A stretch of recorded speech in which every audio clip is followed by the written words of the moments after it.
குப்பை தோட்டம். பூனே அருகில் உள்ள ஆலந்தி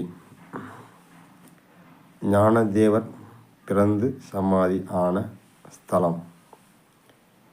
அங்கே ஞானக்குடில் தீப்தி அவர்களுடைய இல்லத்தில் வீட்டு தோட்டம் அமைப்பதற்கு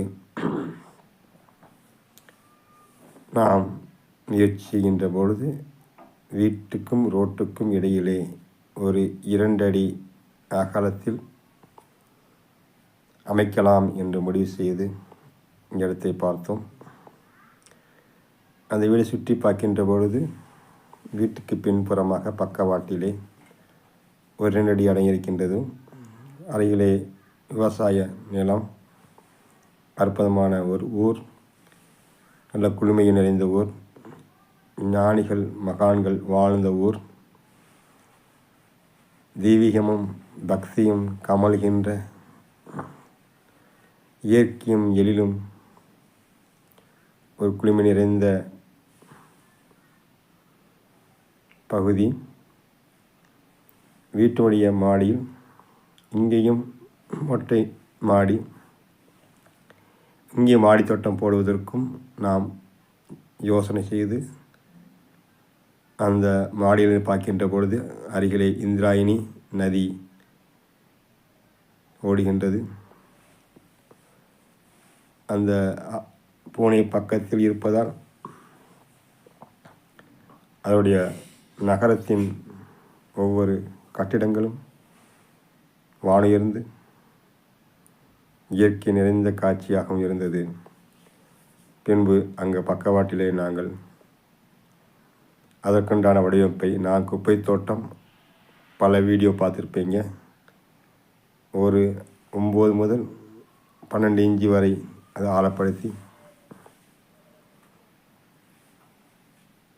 அந்த வீட்டிற்கும் ரோட்டிற்கும் 2 அடி வித்தியாசத்தில் இருக்கின்ற இடத்திலே நாங்கள் குப்பை தோட்டம் அமைக்க முயற்சியை தொடங்கினோம், வேலை செய்ய தொடங்கினோம். இந்த நாளில் எங்களுக்கு அங்கே வருடம் ஞானதேவர் சமாதி அடைந்த நாள், சமாதி சோகலா என்ற பெரும் திருவிழா நடக்கும். கிட்டத்தட்ட 20 லட்சம் மேல் அங்கே வருவார்கள். இதில் அங்கே நாங்கள் பக்தர்கள் என்னுடன் 20 நபர்கள் வரை சென்றிருந்தோம். நான் கிடைக்கும் நேரத்தில் இந்த குப்பை தோட்டம் அமைக்க வேலை செய்ய தொடங்கினோம். அந்த குப்பை தோட்டம் அமைப்பதற்கு ஒரு வாய்க்கால் போன்ற ஒரு வடிவமைப்பை முதலில் நாம் செய்கின்றோம். அங்கே மண்கள் எல்லாம் களிமண்ணாக இருக்கின்றது. அங்கே தோண்டி எல்லாம் பக்காவாக மேல் பகுதியும் கீழ்ப்பகுதியும் என்று 2 படியாக ஸ்டெப்பாகவும் செதுக்கிய பின் முதலில் கம்புகள், குச்சிகள் இவற்றை நாம் நிரப்புவது முதல் வேலையாக நாங்கள் குழி தோண்டிவிட்டு அதற்கான முதல் குச்சியாக தோட்டத்திலே வீட்டின் பின்புறமாக இருக்கின்ற தோட்டத்திலே குச்சி கம்பை நாங்கள் ஒரு இடத்தில் அந்த நிலத்தை சீர்படுத்துவதற்காக வைத்திருந்தார்கள். அந்த இடத்திலே நாங்கள் பார்த்தோம். அங்கே எங்களுக்கு தேவையான குச்சிகள், குப்பைகள், கம்புகள் எல்லாமே கிடைத்தது. அதை நாங்கள் புரைக்கி எடுக்க தொடங்கி என்னுடன் வந்திருந்த அன்பர் மகாராஜன் அவர்கள் உதவியுடன் மற்றும் நாக்பூரை சேர்ந்த ரிஷி என்ற நண்பரும் அங்கே தங்கியிருந்தார். ரிஷியும் சேர்ந்து கொண்டு இந்த வேலையை நாங்கள் செய்ய தொடங்கினோம். ரிஷியும் எங்களுக்கு வெறும் உதவிகரமாக, யூஸ்ஃபுல்லாக எங்களுக்கு பயன்பட தொடங்கினார். அப்போ குப்பை தோட்டத்துக்கு தேவையான குச்சிகள், கம்புகள் இவற்றை நாங்கள் தேவைக்கேற்றமாறு எடுக்க தொடங்கி, அதே நேரம் இந்த மண் எங்கே செய்வது பார்க்கின்ற வரப்பிலே மண்ணை எடுக்கலாம் என்று முடிவு செய்தோம். ஏனென்றால் வரப்பிலே நல்ல ஒரு மக்கின மண் கிடைக்க வாய்ப்பு இருக்கின்றது. ஏன்னா இலைகள், தலைகள் எல்லாமே விழுந்து விழுந்து போட்டிருப்பார்கள். அந்த மண்ணையும் நாங்கள் எடுத்துக்கொள்ள உறுதி செய்தோம். பின் கம்பு குச்சிகள்லாம் எடுத்துக்கொண்டு அந்த குப்பை தோட்டம் அமைக்க எங்கள் குச்சிகள் எடுத்துக்கொண்டு அங்கே சென்று விட்டோம்.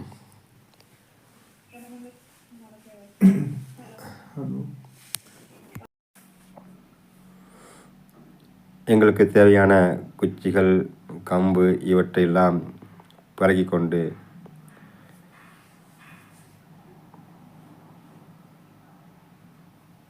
அந்த இடத்தை முழுமையாக எங்களுக்கு ஏதுவாக அமைந்திருந்தது. அந்த தோப்பை சுத்தம் செய்து குப்பைகளாக இருந்த இடம் பின்பு மண் கிடைத்தது எல்லாமே. பின்பு அந்த நாங்கள் வெட்டி வைக்கப்பட்ட அந்த வாய்க்கால் போன்ற குழியில் இவற்றையெல்லாம் போடுவதற்கு தயாரானோம்.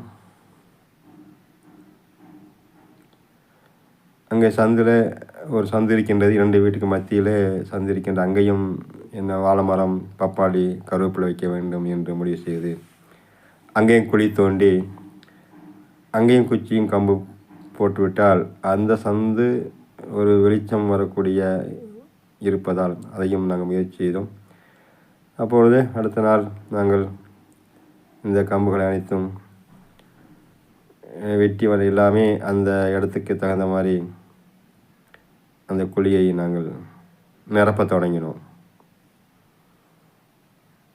இதுபோல் உங்கள் வீட்டு அருகில் இந்த அளவு இடம் இருந்தால் கூட நாம் நம்மை வீட்டை சுற்றி நமக்கு தேவையான காய்கறிகளை உற்பத்தி செய்யலாம். ஏன்னா நம்ம வீட்டு கழிவுகளே போதுமானது.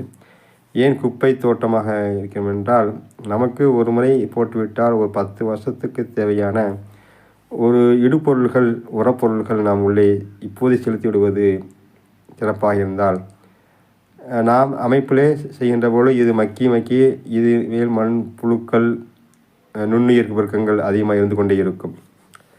அப்பொழுது மண் அந்த கட்டைகள் குச்சிகள்லாம் மக்குவதற்கு 2, 3, 4 வருடங்கள் ஆகலாம்.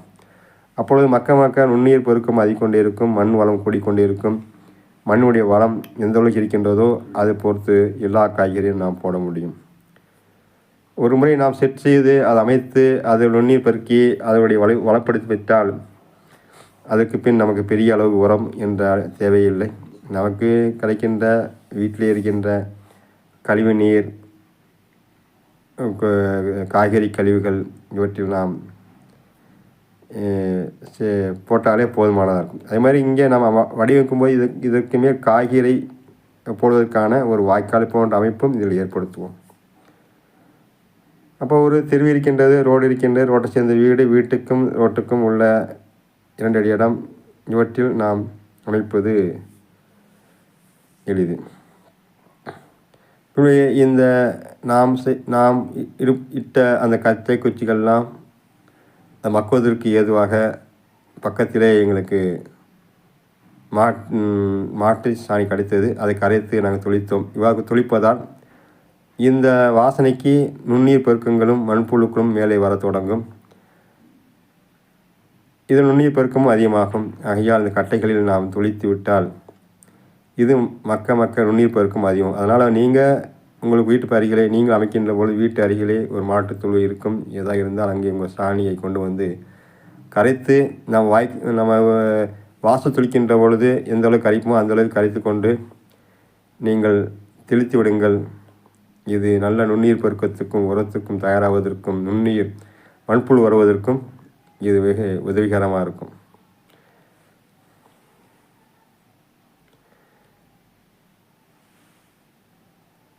மண் அந்த இடத்துல மண் அழியணும். அந்த மண்ணை கொண்டு மேற்புறமாக லேசாக இருக்கும்படியாக மண்ணையும் போட்டுவிட்டோம்.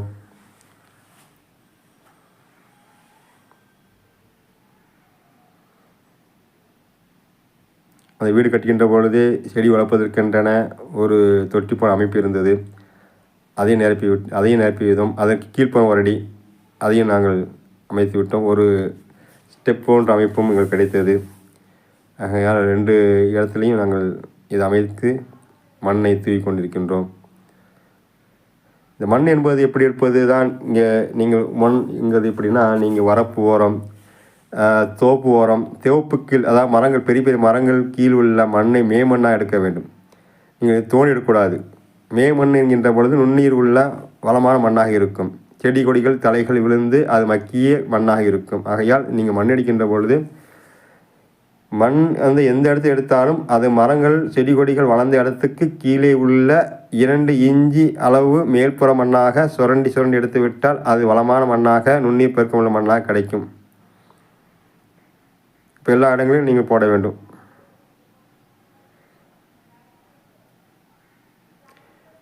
அந்த ஒரு மண் அளவு அதை மூடுகின்ற அளவு தேவையில்லை. அந்த மண் என்பது தான் மண்ணில் நுண்ணுயிர்கள் அந்த சாணியையும் சேர்க்கும் பொழுது நல்ல வளமாக பிறக்க தொடங்கிவிடும். பின் அடுத்த இதுக்கு நாங்கள் காய்ந்த இலைத்தலைகள், இந்த காய்ந்த இலைத்தலைகள் பக்கத்திலே ஆட்டு ஓரத்திலே இருக்கின்ற மரங்கள் கீழே உள்ள அந்த இலைத்தலைகள்லாம் நிரம்பி கொட்டி கிடந்தது. அதை தூத்து அதை நாங்கள் பிறக்கி அந்த காய்ந்த இலைத்தலைகளை நாம் நம்முடைய கார்பன் சத்துக்கள் நமக்கு தேவை. அதற்காக நாம் இதை செய்கின்றோம்.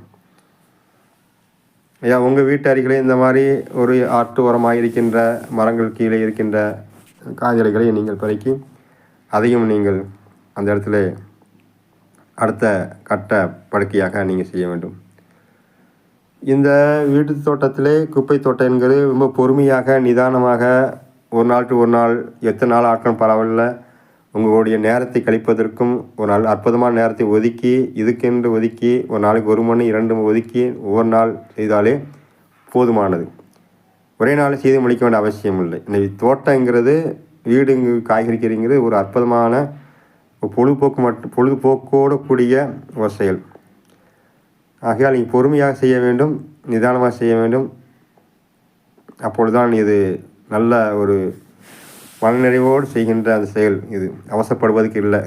அதனால் அன்னைக்கு எங்களுக்கு எப்போ டைம் கிடைக்குதோ, நேரம் கிடைக்குதோ அந்த நேரம் பயன்படுத்தி நீங்கள் இந்த தோட்டம் வைங்க.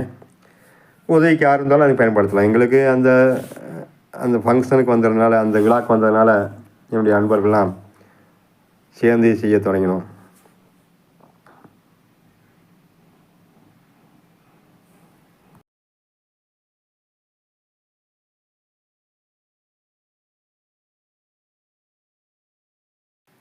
அப்படி படிப்படியாக அடுத்த கட்டத்தில் சாணிப்பால் மண் ஒவ்வொரு கட்டத்திலும் சாணிப்பால் மண் போட்டு தொளித்து மேலே மண்ணையும் நிரப்பிட்டு கொண்டே இருக்க வேண்டும். இப்போ கீழே குச்சிகள் அடைக்கினோம், அதுக்கு மேல் சாணிப்பால் மண், அடுத்த பின்பு இலைதலைகளை நாம் காய வைத்த இலைகளை போட்டோம். சாணிப்பால் மண்ணை இப்பொழுது அங்கே போட்டு நிரப்பி கொண்டிருக்கின்றோம்.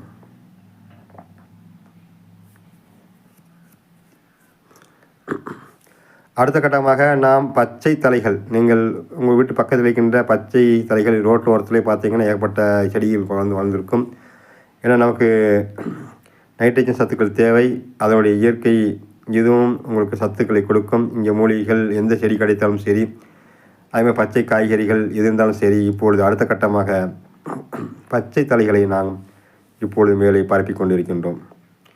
எதுவுமே வெளியில் வாங்காத நிலையிலே நாம் ஒரு படுக்கை அமைத்து விட்டால் உங்களுக்கு காய்கறிக்கு தேவையான 5 to 10 வருடத்துக்கு தேவையான உரம் அங்கே உற்பத்தி ஆகி கொண்டு இருப்பதும், மண் வளை பிறக்குவதும், அந்த மண்ணினுடைய நுண்ணீர்கள் பிரிக்குவதால் நாம் அந்த எந்த காய்கறி கீரை போட்டாலும் நமக்கு விளைச்சல் அதிகமாக இருக்கும். அப்போ வீட்டு தேவையான காய்கறி கீரைகளை நாமே உற்பத்தி செய்து கொள்வதுதான் நம் உடம்பு ஆரோக்கியத்துக்கு முதன்மையானது. ஆனால் இப்பொழுது ரசாயன உரங்கள் மூலியமாக நாம் பெறுகின்ற காய்கறி கீரைகளால் ஆரோக்கியமையும் நோய்கள் வர வாய்ப்பு இருக்கின்றது. பின்பு வீட்டிலுள்ள கழிவுகளை எல்லாம் நாங்கள் மாடியில் காயப்போட்டு வச்சிருந்தோம். ஏன்னா 20-25 பேர் சமைப்பதற்கு உண்டான காய்கறிகள் அதனுடைய கழிவுகள் எல்லாம் மேலே காய வைக்கப்பட்டது. இப்பொழுது அதெல்லாம் அது பப்பாளி, வாழைப்பழம், காய்கறிகள் இவற்றையெல்லாம் காய வைக்கப்பட்டதை அல்லது நேரடியாகவும் செலுத்தலாம். இப்போது அந்த காய்கறி கழிவுகளும் அதன் மேலே போட்டுவிட்டோம். இப்படியாக படியாக நாம் இந்த வீடு தோட்டத்துக்கு அமைத்து கொள்ளலாம். அப்பொழுது இந்த கழிவுகள்லாம் நமக்கு எவ்வளவு நம்ம வீட்டு விலைக்கு நம்ம வாங்கின்ற எல்லா உணவுப் பொருட்களும் காய்கறிகளும் கிலோ 20லேருந்து 30% வரை கழிவுகளாக வெளியே கொட்டுகின்றோம். அதை நாமளே பயன்படுத்தி உரமாக்கி அது வீட்டுக்கு தேவையான காய்கறிகளாக மாற்றுகின்ற பொழுது அது ரொம்ப ஆரோக்கியத்துக்கும் நாமே இங்கே விதைத்து நாமே விளைவித்து நாமே உண்கின்ற அந்த ஒரு சுகம் நிறைந்ததாக இங்கே நாம் காணலாம். பின்பு எப்போது போல் இந்த சாணிப்பாலை தொளிக்க வேண்டும். சாணிப்பால் கிடைக்கவில்லை என்பது இல்லை என்றால் கூட அவசியமில்லை. வீட்டிலே நீங்கள் புளித்த மாவு, தயிர், வாழைப்பழம் பிசைந்து நல்ல நீர் போல செய்து அதையும் தெளித்து விடலாம். நம்ம நுண்ணுயிர் பெருக்கத்துக்கு தான் இது மெயின். அதுபோல் மாட்டு சாணங்கிறது மிக முக்கியமாக கருதப்படுகின்றது.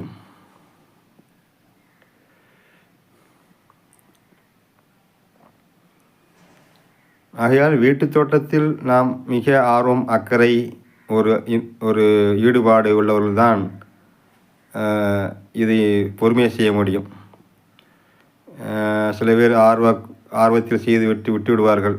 ஆனால் வீட்டு தோட்டங்கிறது ஒரு அற்புதமான ஒரு ஆத்மாத்மாக செய்யக்கூடிய வேலையாக இருக்கும். பின்பு இதுக்கு மேல் மண்ணை போட்டுவிட்டோம். எப்போதும் போல் சாணி பழத்தில் மண் போட்டுவிட்டு பின்பு எங்களுக்கு கிடைத்தது கரும்பு சக்கை. கடைசியாக போட வேண்டியது புல் வகை இதான் எங்களுக்கு தேவை. புல் கிடைக்கிறதுக்கு சிரமமாக இருந்தது. வைக்கோல் போடலாம், கரும்பு சக்கை போடலாம். இப்போ கரும்பு சக்கை எங்களுக்கு இந்த திருவிழா டயத்தில் அங்கே கரும்பு ஆட்டி விட்டு சக்கைகள் இருந்ததுனால் அதையும் நாங்கள் போட்டோம். இது வேகமாக மக்கிவிடும். ஏன்னா நல்லா இதை அவர்கள் நல்லா பிழிந்து சக்கை இருப்பதால் ஒரு வேகமாக மக்கும் பொருளாக இருக்கும். ஆகையால் இதை நாங்கள் போட்டோம். இப்போ உங்கள் கரும்பு சக்கை கிடைத்தாலும் இதை போடலாம். அல்லது வைக்கோல் அல்லது சோளத்தட்டைகள் நல்ல புல் ரகமாக இருக்க வேண்டும்.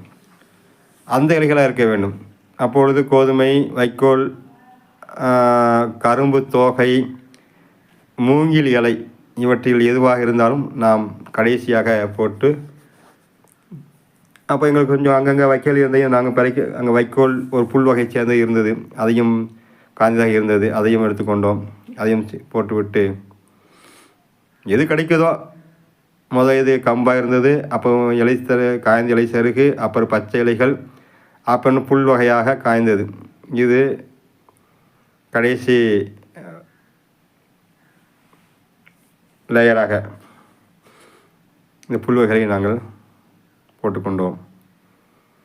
இதுவே பொதுவாக நம்ம இருமடி பாத்தி என்ற முறையை தான் நீங்களுக்கு இயற்கை விவசாயத்தில் உள்ளவங்களுக்கு தெரியும். இருமடி பாத்தி முறை.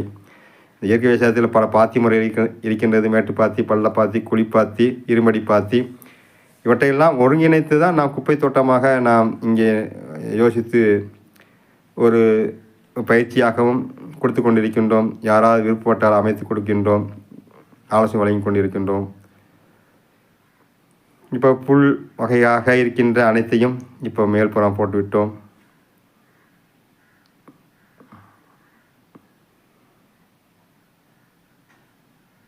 பின்பு எப்போதும் போல் இதற்கு மேல் நாம் செய்ய வேண்டியது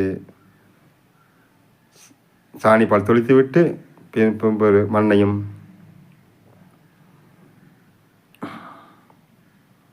மண் போட்டு விடுங்க. இந்த மண்ணுங்கிறது நீங்கள் எந்த வகை மண் அப்படி எதை எடுத்துக்கிட்டிங்கன்னா, நான் சொல்கிற மாதிரி எங்கள் தோட்டம் இருந்தாலும், ஒரு மடம் இருந்தால் கூட, கோயில் இருந்தால் கூட, பெரிய காடு இருந்தால் கூட, ரோட்டில் இருந்தால் கூட, அல்ல வரப்பு பகுதி இவற்றில் மேல் மண்ணாக இருக்க வேண்டும். அப்பொழுதுதான் அந்த மண்ணில் நல்லா எல்லா செடி கொடிகளும் காய்கறி ஏற்ற மண்ணாக அது வழிவகுக்கும்.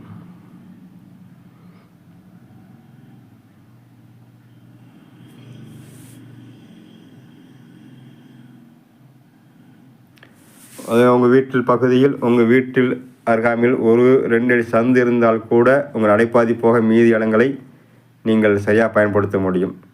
எவ்வளோ இருக்கோ ஒரு அடி எடுத்தால் கூட அதில் கூட வாய்க்கால் அமைத்து அதனுடைய இந்த குப்பை தோட்ட முறை வைத்து 1 அடிக்கு 1 செடி வைத்தால் கூட உங்களுக்கு காய்கறி கிடைக்கும். ஒரு நடைபாதை இப்படி வைத்துக்கொள்ளலாம். நம்ம ரோட்டு மேலே இருப்பதால், ரோட்டு சேர்ந்து இருப்பதால் நமக்கு நடைபாதற்கு ஈஸியாக இருக்கும். அந்த இடத்துக்குள்ளேயே நமக்கு உள்ள இடத்துக்குள்ளேயே அமைப்பதற்கு ஏதுவாக அமைந்து விட்டது.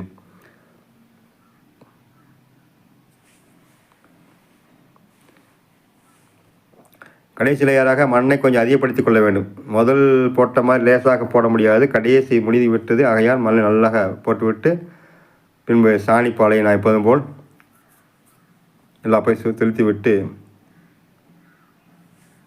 அந்த அந்த வாய்க்கால் போல் அமைக்க வேண்டும். அந்த ஓரமாக பார்த்தீங்கன்னா ஒரு பள்ளம் இருக்கும். அந்த பள்ளத்தில் தான் நாம் காய்கறி கழிவுகளை ரெகுலராக தினந்தோறும் ஒரு காய்கறி கழிவுகளை நாம் போட போகின்றோம். அப்பொழுது அந்த ஓரமாக எடுக்கப்பட்ட அந்த செவற்றி ஓரமாக ஒரு 6 இன்ச் அளவுக்கு பள்ளம் இருக்கும். அதான் குப்பைகள் போடக்கூடிய ஒரு பள்ளம், ஒரு வாய்க்கால். அப்போ தினந்தோறும் செய்கின்ற குப்பைகள், அன்றாட செய்கின்ற குப்பைகள் அனைத்தும் அந்த பள்ளத்திலே போட்டுவிட்டே கொண்டு வர வேண்டும். அப்பொழுது அந்த இடம் தண்ணி ஊற்றி ஊறி அது உங்களுக்கு உரமாக செடி கொடுத்து கொண்டே இருக்கின்றோம். அதே போல் அங்கே நுண்ணீர் பெருக்கும் மண்புழுவும் நீங்கள் டெய்லி கொடுக்க தினந்தோறும் வாழ்நாள் முழுவதும் இங்கே நமக்கு உணவு கிடைக்கின்றது சொல்லி அந்த மண்புழுக்களும் அங்கே வாழ தொடங்கிவிடும். மண்புழுக்கள் எப்பொழுது உங்கள் இடத்தில் நீங்கள் உலாவ தொடங்கிவிட்டதோ அப்பொழுதே மண் வளம் பெற தொடங்கிவிடும், நுண்ணீர் பெருக்கமாகிவிடும். நீங்கள் செடிகளுக்கு உரம் என்பதல்ல, நீங்கள் நுண்ணீருக்கு உணவு அளிக்கின்றீர்கள், மண்புழுக்கு உணவு அளிக்கின்றீர்கள். அது செடிக்கு தேவையான உணவை அது அளிக்கின்றது. அதுதான் இங்கே உண்மை. ஆகையால் நீங்கள் மண்புழுக்கும் நுண்ணுயிருக்கும் தேவையான உணவை கொடுங்கள். அது உங்கள் செடிகளுக்கு தேவையான உரத்தை கொடுத்து விடும். இந்த நுட்பத்தை தெரிந்து கொண்டால் எளிமையாக இருக்கும். இப்போ எல்லாம் போட்டாச்சு. இப்போ தண்ணியை நாம் அங்கே தெளித்து விடுகின்றோம். கொஞ்சம் ஆரம்பத்தில் ஒரு நாளைக்கு நல்லா தண்ணி ஊற்றினீங்கன்னா அந்த படுக்கையானது இறுகி கொஞ்சம் கீழே இறக்க தொடங்கும். அப்போ முதல் நாள் மட்டும் ஒரு நாள் நல்லா தண்ணி தொளித்து விட்டு நல்ல உறுப்பின் 3ஆவது நாளிலிருந்து நீங்கள் முதல்ல கீரைகளுக்கு நம்ம தயார் செய்ய வேண்டும். இப்போ தண்ணியை நல்லா எந்த அளவுக்கு கொடுக்க முடியுமோ நல்லா கொடுத்துக்குங்க. நல்லா மண்ணை ஈரப்படுத்திடுங்க. அந்த பெட்டெலாம் தண்ணி ஃபுல்லாக நனையணும். எப்போது ஈரப்பதம் கூடிய பெட்டாக எப்போவுமே இங்கே ஈரப்பதம் குறையாமல் பார்த்துக்கொள்வது தான் நம்முடைய வேலை. அப்பொழுது அது செட்டாகி இருந்துட்டால் ஒரு வாரத்துக்கு ஒரு முறை விட்டாலே ஊற்றினாலே போதும், ஈரப்பதம் பிடித்து வைத்துக்கொள்ளும். ஏன்னா அந்த அளவுக்கு நாம் சக்கைகளும் மண்ணும் கட்டைகளும் குச்சிகளும் எல்லாம் போட்டிருக்கனால அந்த மண்ணுடைய ஈரப்பதம் எப்பொழுதும் இருந்து கொண்டிருக்கின்ற நிலை ஏற்படுத்தும். அப்பொழுது நீங்கள் ஒரு வாரம் கழித்து நீர் ஊற்றினால் கூட அது தாக்குப்பிடிக்கின்ற அளவுக்கு அங்கு மண்ணிலே உள்ள இலைகள், குப்பைகள், சிறைகள் எல்லாம் இருக்கின்ற காரணத்தினால் நீங்கள் நீருடைய அளவும் இங்கே குறைக்கப்படுகின்றது. இப்பொழுது நாம் விதைக்கு அங்கு ஆலந்தியில், எங்களுக்கு மகாராஷ்டிரா மாநிலம் ஆலந்தி பூனே அருகில் ஆலந்தியிலே இந்த விதைகள் அங்கு கிடைத்த விதை பாலாக்கீரை கிடைத்தது. அந்த ஊர் கீரைகள் 2 வகை கிடைத்தது. முதல்ல கீரைகளை விதைத்து விடுகின்றோம். இந்த கீரைகள் போடுவதனால் அது எப்படி ஒரு 2 மாதங்கள் வரை கீரையை நாம் பயன்படுத்தும் நிலை இருப்பதால் அந்த மண் 2 மாதத்துக்குள் மீண்டும் மக்கி அடுத்து தேவையான காய்கறிகளுக்கு தயாராகிவிடும். இப்பொழுது கீரைகளை நாம் விதைக்கின்றோம். முதல்ல எப்போ குப்பை பாத்தி முறையை நீங்கள் தேர்ந்தெடுத்தாலும், அது குரோபேக்கில் வளர்த்தாலும் சரி, வீட்டு போட்டாலும் சரி, முதல்ல கீரை போட்டு வளர்த்து அதை நீங்கள் ஒரு பக்குவமாக விளைவிட்டால் உங்களுக்கு அடுத்த காய்கறி போடுவதற்கு அந்த மண் தயாராகிவிடும். இப்போ கீரை மண்ணை கொத்திவிட்டு மண் ஒரு நாள் ஃபுல்லாக நாம் ஈரப்படுத்தினோம். இப்போ லேசாக கொத்திவிட்டு அந்த கீரைகள் விதைகள் போடுவதற்கான ஒரு சூழ்நிலை உருவாக்கின்றோம். மண்ணிலே கொத்தி விட்டால் போதும். அங்கே மண் முழுமையாக இருக்காது. அதனால் ஒரு குப்பை பாத்தி முறையும் குப்பை தோட்டங்கிறது அது ரொம்பவும் நம்ம பார்க்க வேண்டியதில்லை. இருக்க மண்ணையும் கழிவுகள் உள்ளே போட்டு மண் போட்டு அதுக்கு தேவை கொடுக்க போகிறோம், அவ்வளோதான். அதனால் கொத்தி விட்டு நீங்களாட்டு கீரையை நீங்கள் போட்டுக்கலாம். இப்போ நாங்கள் அந்த பக்கம் பாலாக்கீரை போடுறதுக்கு ஒரு பாலாக்கீரைங்கும் போது நல்லா இடைவெளி விட்டு இருக்கணும். ஒரு 6 இன்ச்சு இடைவெளி, வரிசை இடைவெளி விட்டுட்டு நீங்கள் முழுமையாக தூவி விடக்கூடிய நிலையில் தான் இந்த கீரை அமையப்பட்டிருக்கும். பாலாக்கீரைக்கு போடுவதற்கு தகுந்த மாதிரி ஒவ்வொரு கீரைக்கும் ஒரு விதமாக போடலாம். கொஞ்சம் தெரிஞ்சு வச்சுக்கிட்டு போட்டால் போதும், அது அற்புதமாக ஒரு அமைப்பை பெற்றுவிடும். அடுத்து பாலாக்கீரையை நாங்கள் வரிசையாக கொஞ்சம் நெருக்கமாக விதை போட வேண்டும். பொதுவாக கீரைகள் பொதுவாக கொண்டு 70% வளர தொடங்கும். நெருக்கி போட்டுக்கொள்ளலாம். மித்த கீரைகள் நம்ம அப்படியே கலந்து தொளித்து விடுவோம். அந்த பாலக்கீரை மட்டும் ஒரு 6 இன்ச்சு கேப் விட்டு ஒரு வருஷத்துக்கும் 6 இன்ச்சு அளவுக்கு இடையில் விட்டு கொண்டு நாம் வரிசையாக தூவிடலாம். அப்போ ஒவ்வொரு விதைகள்ங்கிறது விதை நேர்த்தி இருக்குது. அதையும் நாங்கள் பண்ணியிருக்கோம். சும்மா தண்ணி தான் பண்ணோம். விதையை பண்ணலாம் போட்டிருக்கு. அது பிறகு அந்த இடத்த கொஞ்சம் பாதுகாப்பாக ரோட் அடிச்சு இருந்திருப்பதுனால நாங்கள் ஒரு பச்சை நெட்டை கட்டி விட்டோம். அந்த பச்சை நெட்டை கட்டியிருப்போம் என்னன்னா கொஞ்சம் பூச்சிகள் இருக்காது, தூசியும் படியாது, வேலை பார்க்குறதுக்கு தோதுவாக இருக்கும். ரோட்டடி சேர்ந்திருப்பதனால வரக்கூடிய வாகனத்துக்கும் அது அடையாளமாக தெரியும். ஆகையால் நாங்கள் அந்த எங்கள் இடத்துக்குள் அதான் அமைந்திருக்கின்றது. இப்பொழுது அது மேல் குப்பை போன்ற எல்லா வகை குப்பைகளும் போட்டிருக்கோம். பாருங்கள், அந்த சேரை ஒட்டி அந்த குப்பைகள் என்ன குப்பைன்னா வீட்டு கழிவு தான். என்ன வீட்டில் என்ன சமைக்கிற கழிவுலாம் என்னென்ன இருக்கோ இதெல்லாம் கழிவுகள் இந்த ஓரமாக போட்டுவிட்டால் அது உங்களுக்கு உரமாக மாறி செடிகளுக்கு தேவையான நுண்ணுயிர் ஊட்டச்சத்துக்கள் கொடுக்க ஆரம்பிச்சிடும். அப்போ அந்த காலத்திலே நம்மளுடைய முன்னோர்கள்லாம் வீட்டு பக்கத்துலேயே தன்னுடைய வீட்டு கழிவுகள் எதுவுமே வெளியே போகாது. எதையோ குப்பை குழி இருக்கும், அதை போட்டு வைப்பாங்க. அப்போ அது கழிவு தண்ணியெலாம் வாழை மரத்துக்கும் தினம் பாஞ்சிக்கிட்டு இருக்கும். 2 காய்கறி இருக்கும், 2 கீரைகள் இருக்கும். அது பறித்து வாரத்துக்கு 2 நாள் 3 பயன்படுத்துவாங்க. இன்றைக்கி இயற்கை விவசாயத்தில் நாடி போகணுன்னு இருக்குது. இன்றைக்கி செயற்கை விவசாயத்தில் ரசாயன உரங்களால் எல்லா நோய்களுக்கும் வர வாய்ப்பாக இருக்குது. இப்போ வீட்டிலையே நாமே நம் கழிவுகளை உரமாக்கி இயற்கையாக உண்கின்ற அந்த ஒரு பழக்கத்துக்கு நாம் கொண்டு வர வேண்டும் என்பது இதன் நோக்கமாக அமைந்திருக்கின்றோம். செய்ய முயற்சி செய்யுங்கள். உங்களுக்கு தேவையான உதவிகளும் செய்ய தயாராக இருக்கின்றோம். வாழ்க வளமுடன்.